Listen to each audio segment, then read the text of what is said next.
મમ્મા શું વિચાર કરશો ઈ રીતના? એ છે ને હું હમણાં ફ્રી થઈને અહીંયા બેઠી ને એટલે મને એક વિચાર આવ્યો ને તો મેં કીધું તું હમણાં જોબ ઉપર થાય ને એટલે માતાને ઈ થોડીક શીખવાડી દેવી છે. લોંગ હાલ છે, બધી વિડીયોમાં નહીં આવે, પણ હમણાં છે ને કોમેડિયન સ્ટેન્ડઅપ કોમેડિયન કહે ને તમે લોકો શું કેવું બધાને સાંભળો જેનજી બધા નકામીના બધા, અરે તો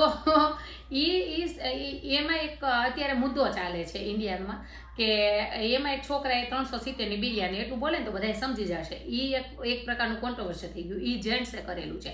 લાઈક સેમ એના જ કોમેડિયનમાં બીજી એક ગર્લ્સ હતી, છોકરી હતી, એમણે એ ડોક્ટરની ભણે છે કે બની ગઈ આઈ ડોન્ટ નો, પણ એને એના વિશે કીધું કે અમને બોડી આપતા હતા અને અમે પછી એટલે એ થોડુંક એવું બોલી છે એમ.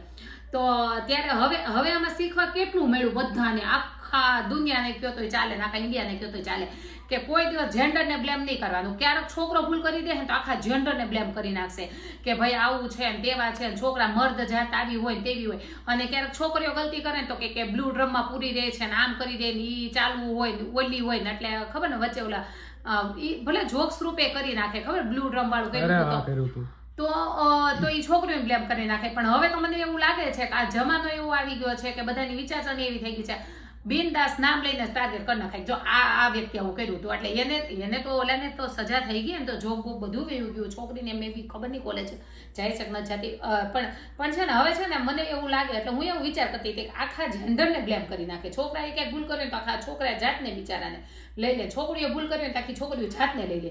ઓલા અત્યારે 50% કેવું થઈ ગયું છે, 50% છોકરીઓ બિચારી અતિશય સારી હોય ને તો એ જો મહિલા મંડળમાં કેસ કરશે ને તો એમ કે હવે તેના હાથમાં ઓલું આવી ગયું તેવું આવી ગયું, હવે એને બધા સપોર્ટ કરવા વાળા છે એટલે 50% છોકરીઓ બિચારી એમનો હેરાન થાય, 50% છે છોકરીઓ આમ શું કહે કે હકીકત એને લાયક જ નથી પોલીસ સ્ટેશનને, તો એને સપોર્ટ કરવો પડે, મજબૂરીમાં કરવો પડે ને, કારણ કે સંવિધાન છે.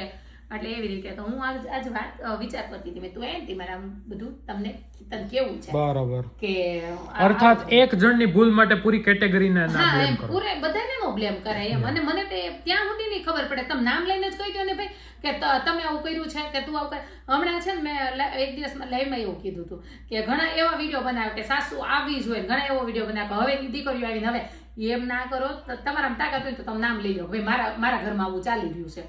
હું તો બિનદાસ જ નામ લેતી, તું તો સારા હોય તો નામ લઉં, ખરાબ હોય તો નામ લો, તો તમે કર્યું છે તમે ભોગવો, ખરાબમાં આવવાનું છે નામ ને સારામાં આવવાનું છે. એ તો જયારે આપણે એવું કહીએ ને કે ભગવાન હોય કર્મ કરતા હોય તે આપણે ભોગવવા જ પડે.